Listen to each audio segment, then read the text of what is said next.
The chamber stretched for miles in every direction, a vast sphere of crystalline walls that reflected the light of 1,000 worlds. Ambassador Chenwei stood at the center of the circular platform, feeling smaller than he had ever felt in his 53 years of life. Above him, arranged in concentric rings that spiraled up toward the distant ceiling, sat the representatives of the Galactic Council. There were hundreds of them, perhaps thousands, species so ancient that Earth's entire history was barely a footnote in their records. Chenwei adjusted his collar. The dark blue uniform of Earth's diplomatic corps felt heavy on his shoulders today. He knew what was coming. The whispers had reached Earth weeks ago through back channels and sympathetic contacts. Still, hearing it officially was different. The speaker, a towering creature of pure energy contained within a geometric field, pulsed with cold light. Its voice echoed through the chamber without sound, translated directly into the minds of all present. Representative of Earth, humanity, you stand before this council to receive our judgment. Chenwei said nothing. He had learned early in his posting that interrupting the council was considered a grave offense. Let them speak.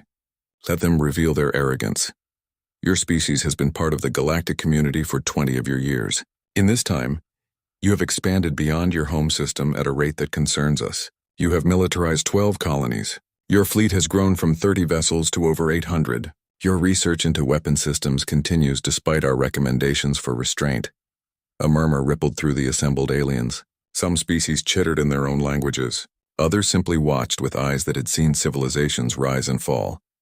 Chenwei knew the numbers they cited were wrong. Earth had 14 militarized colonies, not 12. The fleet count was off by at least 200 ships.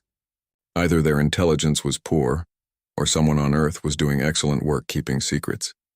He hoped it was the latter. We have always been transparent with the Council, Chenwei said carefully. Every military installation has been reported. Every ship registered. We follow all protocols. Protocols designed for species that understand restraint, a new voice cut in. This one came from the lower rings, closer to Chenwei's platform. He recognized the speaker immediately. Commander THFY of the Vrax Dominion. The reptilian alien leaned forward, his scaled face catching the light. Red eyes fixed on the human ambassador with undisguised contempt. Your species does not understand the delicate balance of galactic peace, THFY continued. You are aggressive, territorial. You fight among yourselves even now. Small conflicts, yes, but they reveal your nature. You are a war species, human, and war species cannot be trusted with freedom. Chenwei felt his jaw tighten.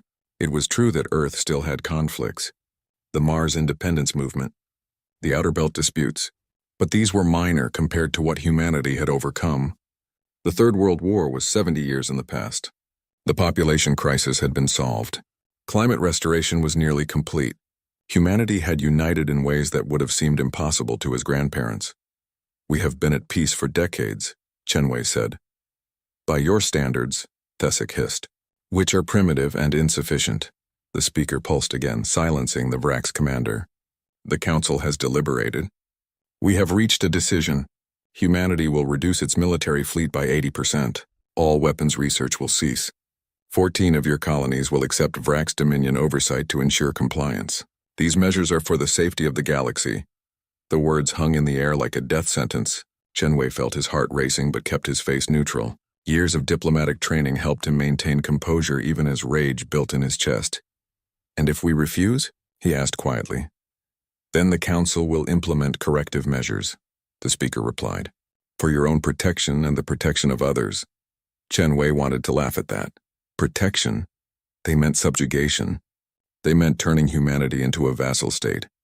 Another client species serving at the pleasure of ancient empires that had grown fat and comfortable in their power. He thought of Earth, of the blue marble hanging in space, the world that had birthed explorers and artists and scientists, the world that had clawed its way up from caves to reach the stars. They had dreamed of finding friends among the cosmos. Instead, they found lords who saw them as threats or servants. Nothing more. The United Earth government will need time to consider your terms, Chenwei said. You have 30 standard days, the speaker announced. Return to your world. Consult with your leaders. But understand that this decision is final. The council has spoken. The platform beneath Chenwei's feet began to descend, lowering him from the chamber. As he sank below the level of the lowest ring, he caught THFY's eye one more time. The Vrax commander was smiling, if that word applied to the expression on his alien face. Your species does not understand what you have provoked, THFY called down to him. Submit peacefully, human. It will be easier for everyone. Chenwei said nothing until the platform delivered him to the exit corridor, and the doors sealed behind him. Only then, alone in the passageway, did he allow himself to speak. No, he whispered to the empty air. You don't understand what you've provoked. The journey back to Earth took 3 days through the approved transit lanes. Chenwei spent most of that time in his quarters aboard the diplomatic shuttle, reviewing files and sending encrypted messages ahead. By the time his ship entered Earth's orbit, the entire government was waiting for his report. The Security Council met in Geneva, deep beneath the old city in chambers that had been built during the Third World War. President Amara Okafor sat at the head of the table, her dark eyes sharp and focused. Around her sat the Ministers of Defense, Intelligence, Foreign Affairs, and Science. Also present was Fleet Admiral James Corrigan, the man responsible for Earth's naval forces. Chenwei stood before them and delivered his report. He spared no detail, repeated every insult, explained every implication. When he finished, silence filled the room. 80%, Admiral Corrigan finally said. They want us to cut our fleet to 160 ships. Less, said Minister Park from Intelligence. Many of our vessels are support craft. They'll want frontline warships reduced even further. And Vrax overseers on our colonies, added Minister Chen from Foreign Affairs. They'll control our expansion. Our trade. Our future. President Okafor looked around the table. Opinions? We can't accept these terms, Admiral Corrigan said immediately. It would be the end of human independence. We'd be a protectorate at best, slaves at worst. The alternative is war, Minister Park said. Against the Vrax Dominion, possibly against the entire council if other species join them. Let them come, Corrigan growled. Admiral, the president said softly. Can we win? The room went quiet again. Everyone looked at the admiral. The old soldier leaned back in his chair, his weathered face thoughtful. Conventionally? No, they have thousands of ships, hundreds of worlds. Resources we can't match, he paused. But conventionally isn't the only way to fight. Explain, President Okafor commanded. Admiral Corrigan smiled, and it was not a pleasant expression. We've been preparing for this since first contact, Madam President. Since the moment we realized the galaxy wasn't full of friends. Since we understood that out here, humanity stands alone. He stood and walked to the wall display, bringing up star charts and tactical data. We can't beat them in a fair fight, he continued, so we won't fight fair. We'll fight like humans. Commander THFY stood on the bridge of the dominant Fang, his flagship and the pride of the Vrax fleet. Around him, 300 warships held formation in the void between stars. It was a sight that had brought surrender from countless worlds across the galaxy. The Vrax Dominion did not lose wars. They had not lost a conflict in over 4,000 years. Status report, THFY commanded. His second-in-command, a younger Vrax named Korvax, consulted the displays. All ships ready, Commander. We are 3 hours from the human colony at Proxima. Intelligence confirms the settlement has approximately 2 million humans and minimal defensive capabilities. Minimal, THFY repeated with satisfaction. Of course it is minimal. Humans are barely capable of defending their own homeworld, let alone distant colonies. Around the bridge, the crew chittered their agreement. They had reviewed the intelligence files on humanity. Yes, the humans had numbers. Yes, they had some industrial capacity, but their technology was crude. Their tactics were borrowed from Galactic Council training manuals. Their fleet was small and spread across too many systems. The Council had authorized this action with barely a debate. The humans had refused the terms. Therefore, the humans would learn. Proxima Colony would be occupied. Its population would be relocated. The planet would become a Vrax administrative center. It would all be over in less than a week. THFY had personally selected Proxima as the first target. It was humanity's oldest and largest colony outside the Sol system. Taking it would break human morale. The rest would fall like dominoes afterward. Commander, the sensor officer called out. We are receiving a transmission from Proxima. On screen, THFY ordered. The holographic display flickered to life. A human face appeared, a woman with graying hair and tired eyes. She wore the uniform of colonial administration. This is Governor Walsh of Proxima Colony, she said. We have received word of your fleet's approach. We are prepared to discuss terms of surrender. THFY leaned forward. Excellent. They would not even need to fire a shot. Governor Walsh, your wisdom serves your people well. Prepare to receive VRAX occupation forces. All military personnel must disarm. All ships must power down. Compliance will ensure the safety of your population. The governor's face showed no emotion. We need time to coordinate the evacuation of certain facilities. 12 hours.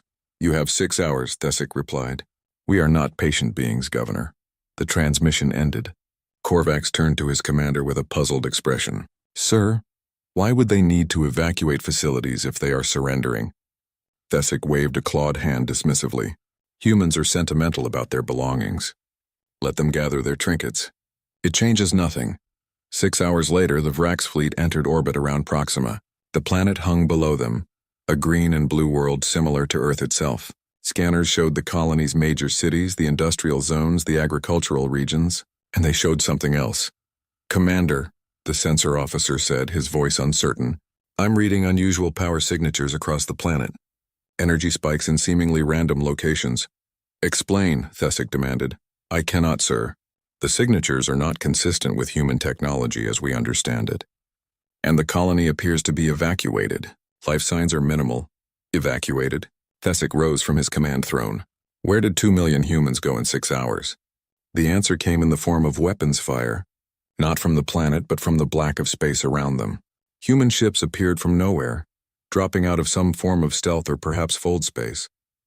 The technology should not have been possible for them. The Council's intelligence had said nothing about human stealth capabilities. The dominant fang shook as energy beams raked across its shields. Alarm klaxons wailed throughout the ship. All ships evasive maneuvers. THFY roared.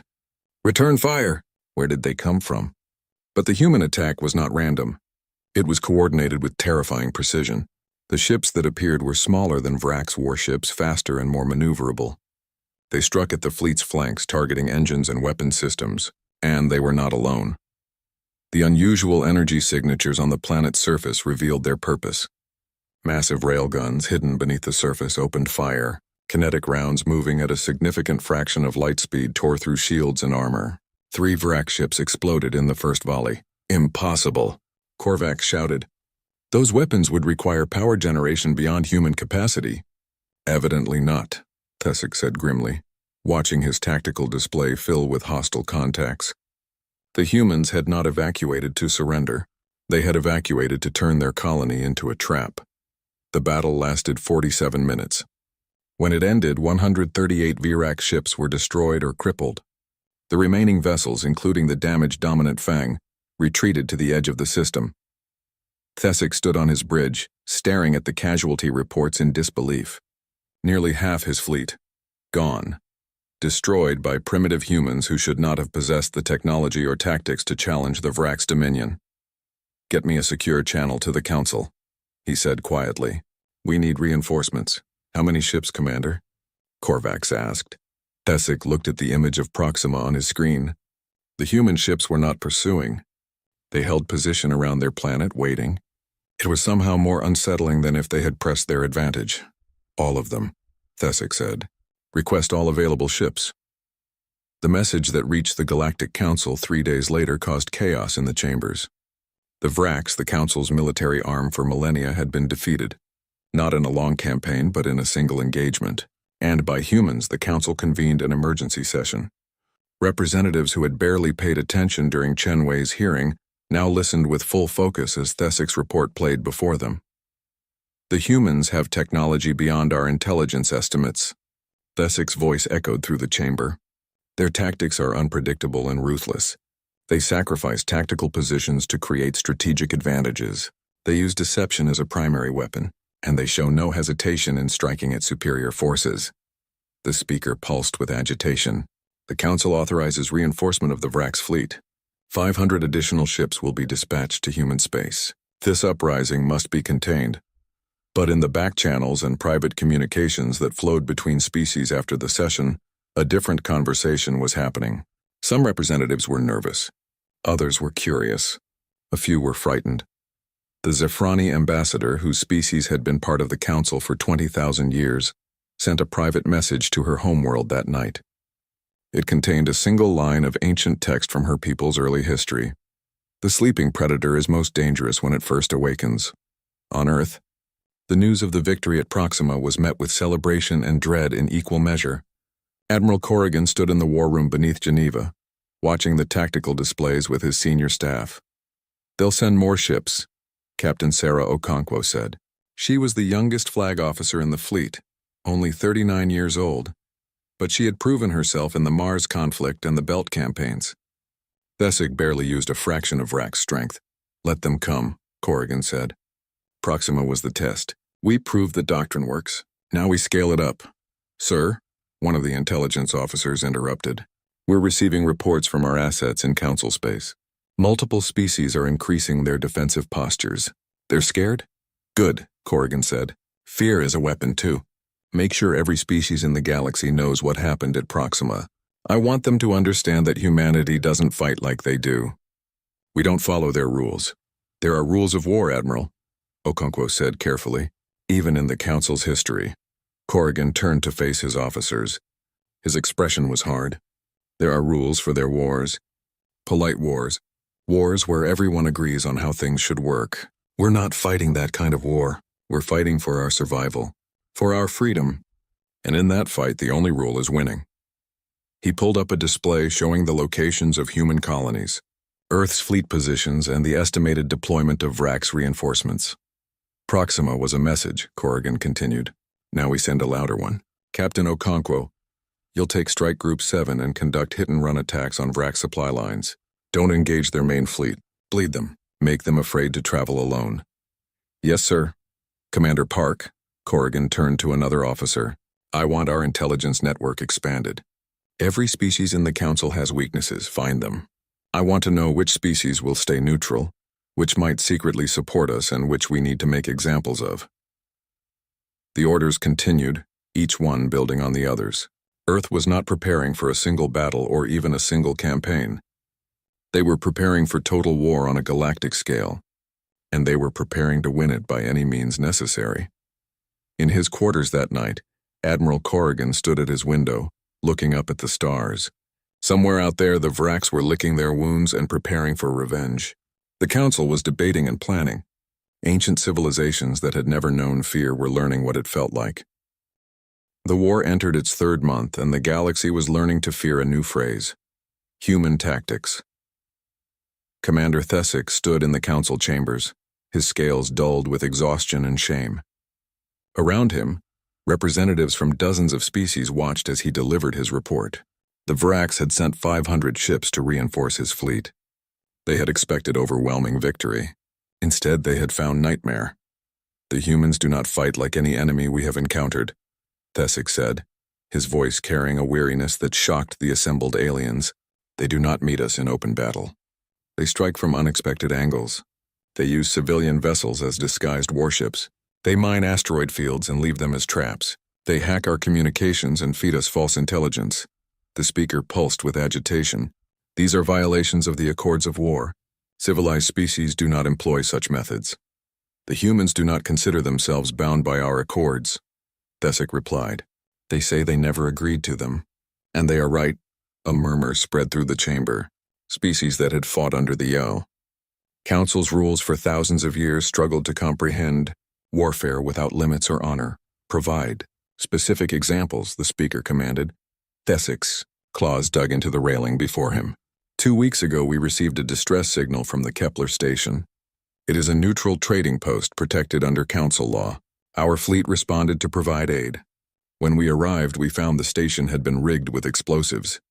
The humans had captured it, evacuated the inhabitants to safety, and then used the station as a weapon.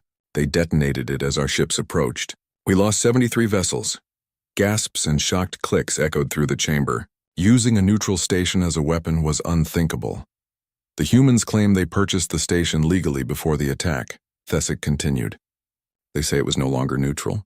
They sent the civilians home unharmed and gave them compensation. By their logic, they violated no laws. Logic, spat Ambassador Vrel of the Korvathi. This is not logic. This is madness. It is effective, said a quiet voice from the upper rings. Ambassador Chen Wei had been allowed to attend this session as an observer. though he was not permitted to speak officially. That had not stopped him from making his presence known. The speaker pulsed with anger. Human representative. You are here as a courtesy. Do not presume to interrupt. My apologies, Chen Wei said, not sounding apologetic at all. I merely wish to point out that Commander Thesic is correct. Our tactics are effective. In 3 months, the Vracs have lost over 400 ships. Humanity has lost 78. Perhaps the Council should reconsider its position. Your species fights without honor, Ambassador Vrel said. Honor is a luxury of the strong, Chen Wei replied. You offered us servitude or destruction. You did not offer us honor, so we fight with what we have. Thesic found himself in the strange position of agreeing with the human. He speaks truth. The humans fight as if every battle might be their last. They show no fear of sacrifice. I have seen human ships deliberately ram into our vessels when their weapons were exhausted. I have seen human soldiers continue fighting with injuries that would incapacitate any other species. This is because they are primitive, the speaker said. They do not understand that some conflicts cannot be won.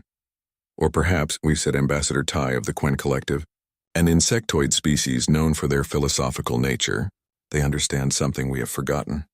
That survival is worth any price. The debate continued for hours. Some species called for total mobilization against humanity. Others suggested negotiation. A few very quietly suggested that perhaps the Council had made an error in threatening Earth. But while the Council debated, the war continued. Captain Sarah Okonkwo stood on the bridge of the ECS Relentless, watching her tactical display with cold satisfaction. Her strike group had just hit its 5th Vrac supply convoy in 2 weeks. Each attack followed the same pattern.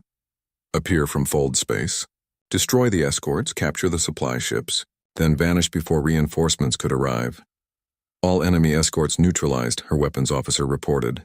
Supply vessels are signaling surrender. Accepted, Okonkwo said. Board them. Transfer all useful supplies to our holds. Then set the Vrac ships adrift with their crews. Make sure they have enough life support to reach the nearest station.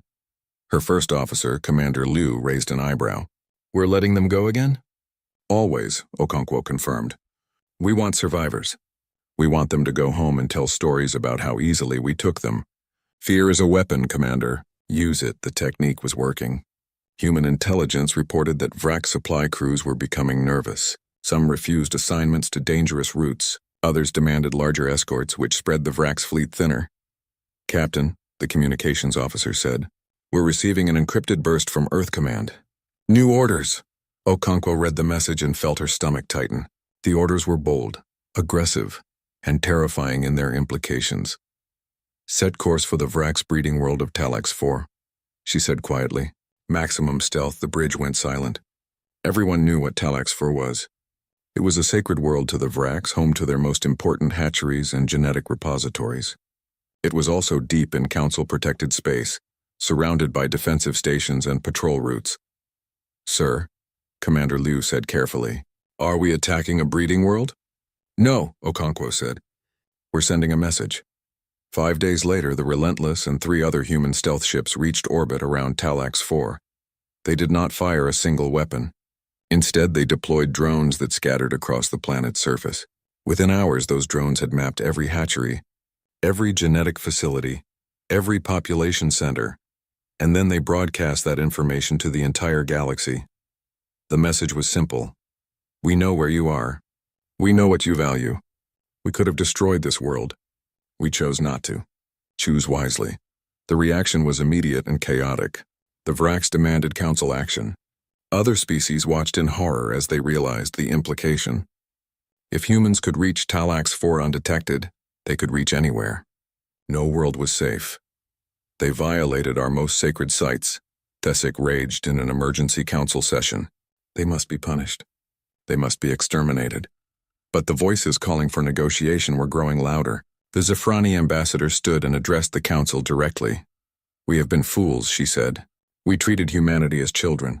We threatened them without understanding what we were threatening. These humans, they are not warriors in the way we understand. They are survivors. And survival does not follow our rules. Are you suggesting we surrender to them? The speaker demanded. I am suggesting we stop underestimating them, the Zafrani replied. Look at what they have accomplished. In 3 months, they have fought the Vrax Dominion to a standstill. They have demonstrated capabilities our intelligence failed to predict. They have adapted to every tactic we employ against them, and most importantly, they have shown restraint when they could have caused massive casualties. The fact that THFY still stands is a message. They can destroy us. They choose not to. Perhaps we should ask ourselves why. The council adjourned with no decision reached. Behind the scenes, species began private communications with Earth. Some sought to understand human intentions.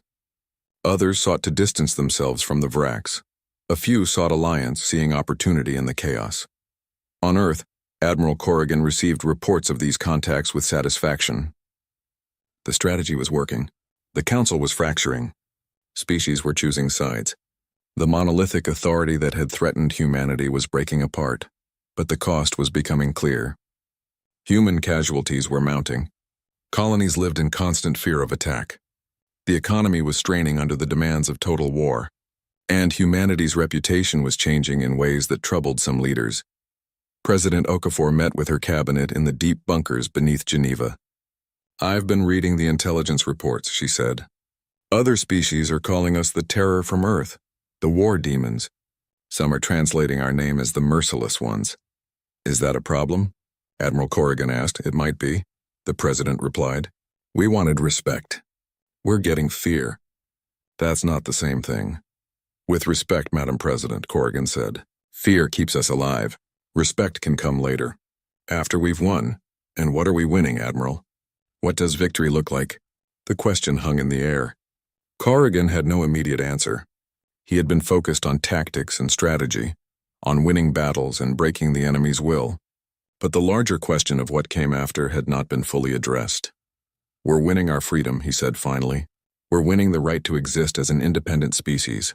We're winning a place in the galaxy that cannot be taken from us." "At what cost?" President Okafor asked quietly. Before anyone could answer, an aide entered the room with an urgent message.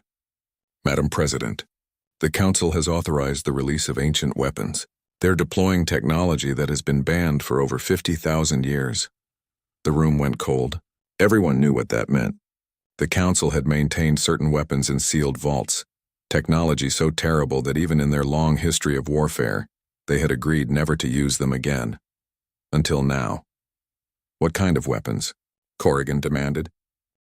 The aide's face was pale. "World killers, sir. Planet-destroying weapons. They're being deployed to 3 of our colony systems. The message arrived on every communications channel simultaneously. It could not be blocked or ignored. Every species in the galaxy, from the council chambers to the most remote outposts, received it at the same moment. A human face appeared on screens across 1,000 worlds.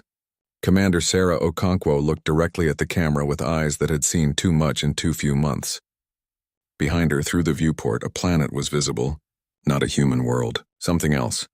"This is Commander Sarah Okonkwo of the Earth Confederation ship Relentless," she said.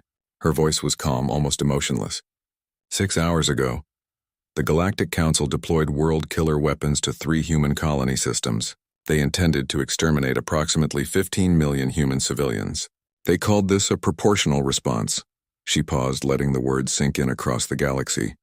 "We intercepted and destroyed all 3 weapons before they could reach their targets. The Council's ancient technology is impressive, but it is not invisible, and it is not unstoppable." The camera pulled back, showing more of the bridge around her. Human crew members worked at their stations with quiet efficiency. No panic, no fear, just cold professionalism. "The world you see behind me is Vraxis Prime, homeworld of the Vrax Dominion, population 8 billion. It is the heart of the species that began this war. It is defended by 17 orbital stations, 400 defensive satellites, and the most sophisticated planetary shields in known space." Okonkwo turned to look at the planet for a moment, then back at the camera. "Those defenses are now inactive. The orbital stations are under our control. The satellites have been disabled. The shields are down. We accomplished this in the last 4 hours. Not a single shot was fired. Not a single life was lost. The Vrax defense network simply stopped working." Across the galaxy, species that had thought themselves safe in their defensive capabilities felt a chill run through them. The Vrax had the strongest defenses in Council space. If humans could bypass them without firing a weapon, nowhere was safe. You had 30 days to reconsider your ultimatum, Okonkwo continued. We gave you 90. Your answer was war. This is ours. We could destroy Vraxis Prime right now. We could exterminate 8 billion Virax in the time it takes to give the order. We could make an example that would terrify the galaxy for generations. She leaned forward slightly. We won't. Because unlike the Council, humanity understands the difference between capability and intent.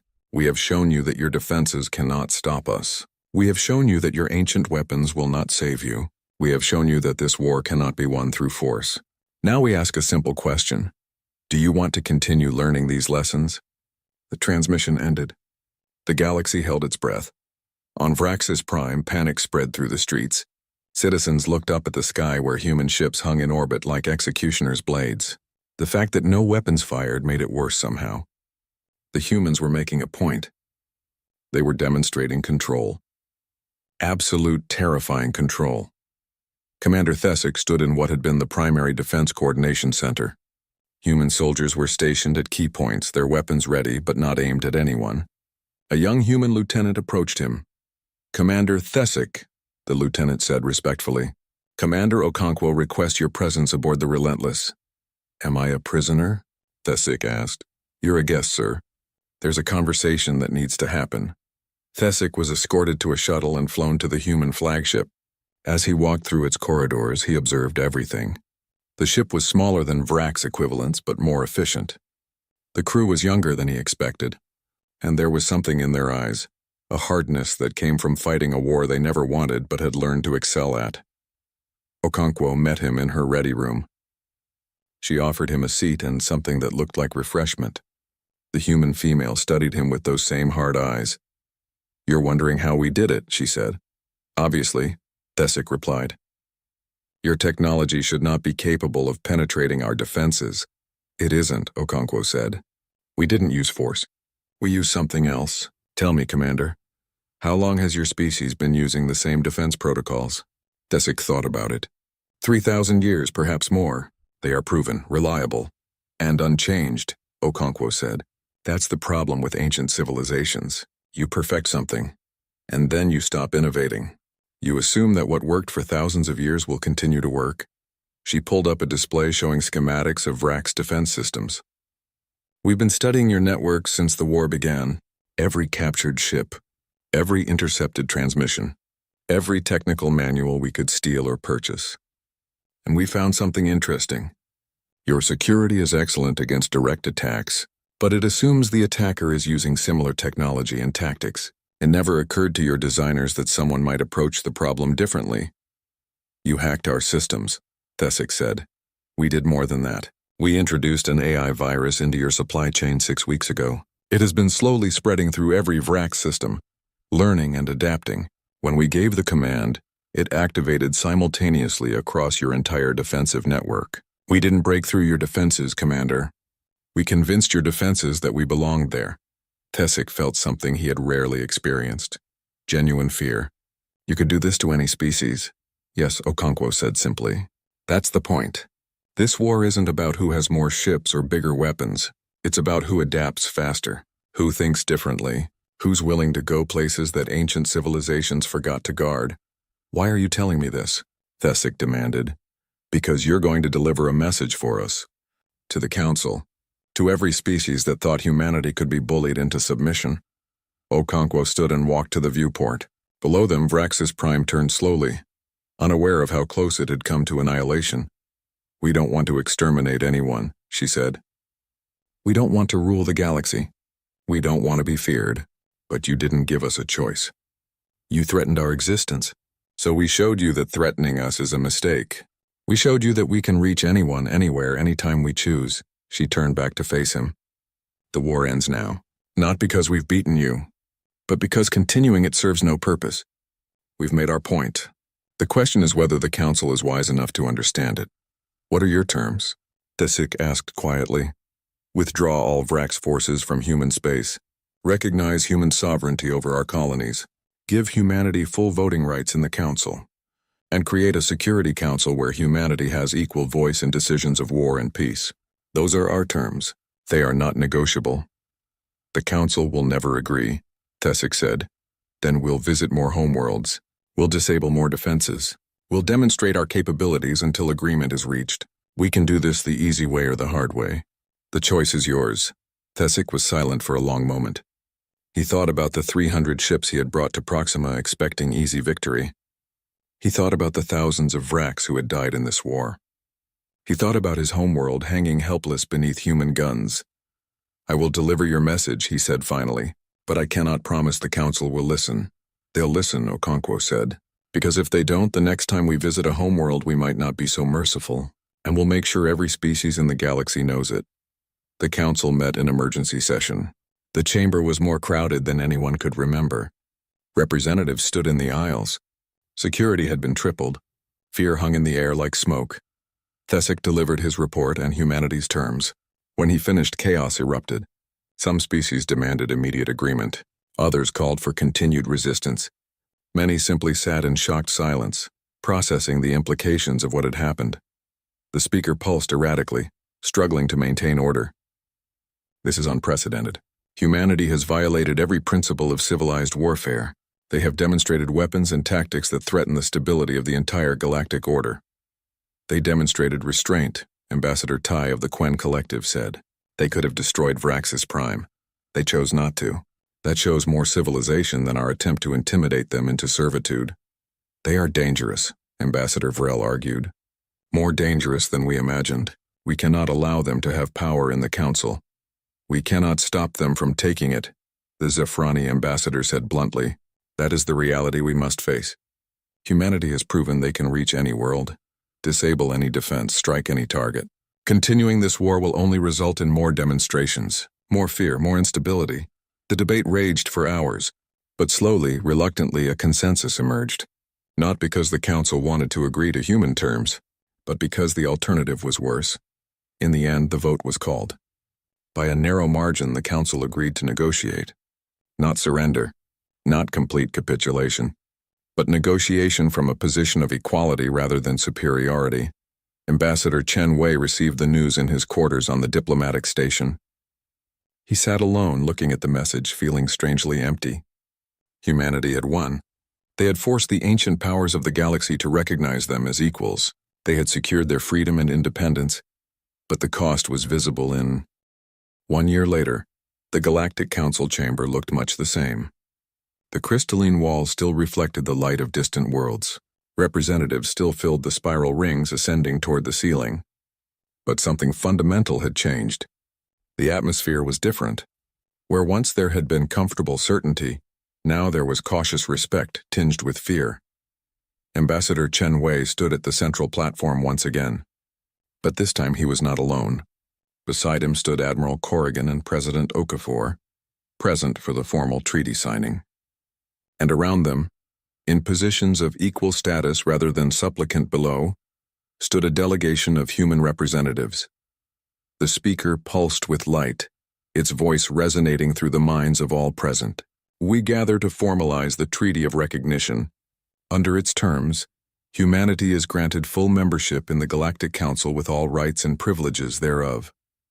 Chen Wei watched as the terms scrolled across holographic displays throughout the chamber. Everything they had fought for was there: full sovereignty, protection of colonial claims, voting rights, and most significantly, a permanent seat on the newly created Security Oversight Committee with power to approve or veto military actions. The Vrax Dominion, as an entity, no longer existed. Its military had been disbanded and redistributed among willing council species. Commander THFY, surprisingly, had become an advocate for the new order. He stood now in the chamber wearing the insignia of an independent advisor rather than a military commander. "Let the record show," the speaker continued, "that this treaty represents a new chapter in galactic governance, one that recognizes the sovereignty of all species and the right of civilizations to defend themselves without council interference." The words were diplomatic. What they really meant was that the Council had learned it could not enforce its will through military might alone. Not anymore. Not when humanity had shown that ancient power and vast fleets meant nothing against innovative thinking and desperate determination. The signing ceremony was brief. Representatives from dozens of species added their marks to the treaty. When humanity's turn came, President Okafor stepped forward. She placed her hand on the signing panel and her neural signature was recorded for all time. "On behalf of Earth and all human colonies," she said, "we accept this treaty and pledge to work toward a more just and peaceful galaxy." Applause rippled through the chamber. It was not the enthusiastic celebration that might have accompanied the admission of a friendly new member. It was something more complex. Relief mixed with apprehension. Hope tempered by uncertainty. After the ceremony, there was a reception in the diplomatic quarters. Species mingled carefully, conversations happening in small groups rather than the open mixing that had characterized such events before the war. Chenwei noticed how other ambassadors maintained distance from the human delegation. Not obvious avoidance, but a subtle wariness. Ambassador Tai of the Quen Collective approached him. The insectoid diplomat's translated voice carried concern. "Ambassador Chen, may I speak frankly?" "Please," Chenwei said. "Your species has won a remarkable victory. You have earned respect and recognition, but I fear you have also earned something else." "Fear," Chenwei said. It was not a question. Yes, fear, and isolation that comes from being feared. Other species look at humanity now and see not partners but potential threats. They trade with you because it is profitable. They negotiate with you because it is necessary.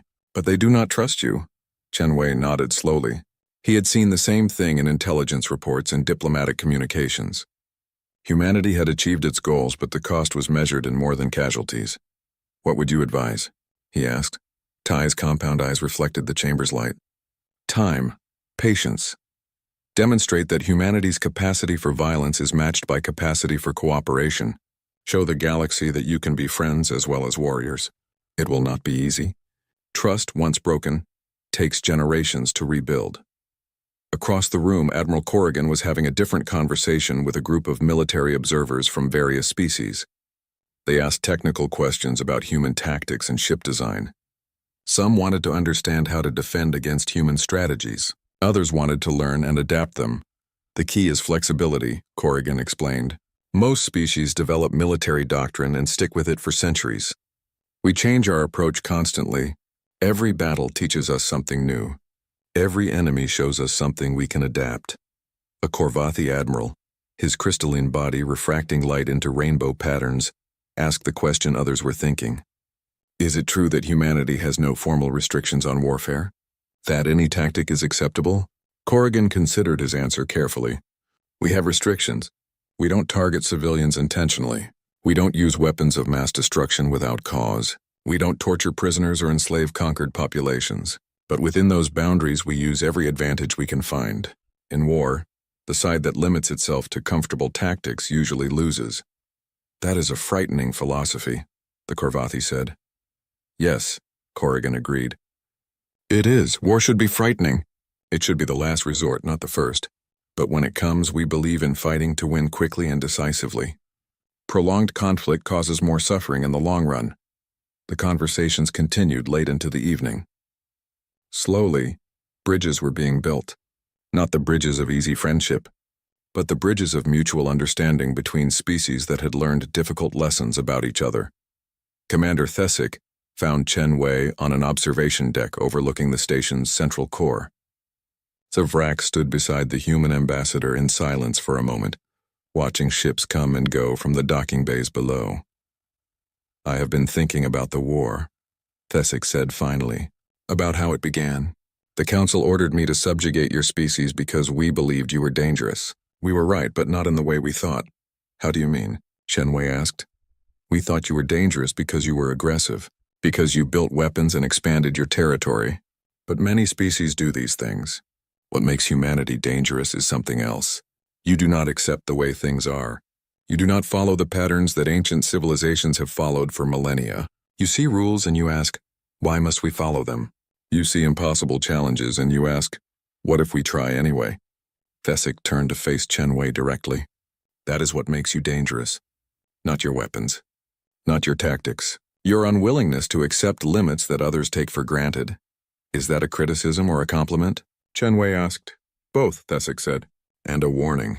The galaxy is old, Ambassador. It has settled into comfortable patterns. Your species disrupts those patterns. Some will appreciate the change. Others will resist it. The true test for humanity is not whether you can win wars. You have proven that. The test is whether you can win peace. The words stayed with Chen Wei long after THFY departed. He thought about them as he prepared his reports for Earth, as he reviewed the flood of new trade agreements and diplomatic overtures, as he watched humanity's reputation spread across the galaxy. Back on Earth, life was slowly returning to something resembling normal. The war footing was relaxed. Colonies began rebuilding. Families reunited with soldiers who had been fighting in distant systems. But normal was different now. Humanity had seen what it was capable of. The innocence of their first steps into the galaxy was gone forever. In a classroom in New Seattle, a teacher asked her students what they wanted to be when they grew up. Many answered with traditional careers: doctor, engineer, artist. But more than in previous generations, children said they wanted to join the fleet, wanted to be like the heroes who had defended Earth. The teacher listened and felt a complex mixture of pride and sadness. These children were growing up in a universe where humanity was respected and feared. They would never know the naive hope that earlier generations had felt when first reaching the stars. On a colony world called New Horizon, formerly a frontline system during the war, Governor Walsh dedicated a memorial. It listed the names of everyone who had died defending the planet. Human names mostly, but also some alien names. Species who had defected to humanity's cause or simply been caught in the crossfire. "We remember them," Walsh said to the gathered crowd, "not to celebrate war, but to remember its cost. We won our freedom. We earned our place in the galaxy. But we paid a price that should never be forgotten. Let this memorial remind us to use our strength wisely, to seek peace when possible, and to fight only when we must." The crowd stood in silence as the sun set over New Horizons mountains. In that moment, the complexity of humanity's situation was clear. They were powerful. They were respected. They were feared. But they were also aware of what they had become. Admiral Corrigan retired 6 months after the treaty signing. He did not go quietly, but gave a final address to Earth's combined military forces. "We won a war we did not want," he told them. "We proved that humanity cannot be intimidated, cannot be subjugated, cannot be broken. But let that not make us arrogant. The galaxy is vast. There are species far older than us, technologies we cannot yet imagine, challenges we have not yet faced. Use the peace we fought for to grow, to learn, to become more than just warriors." Thank you for watching and comment for next part.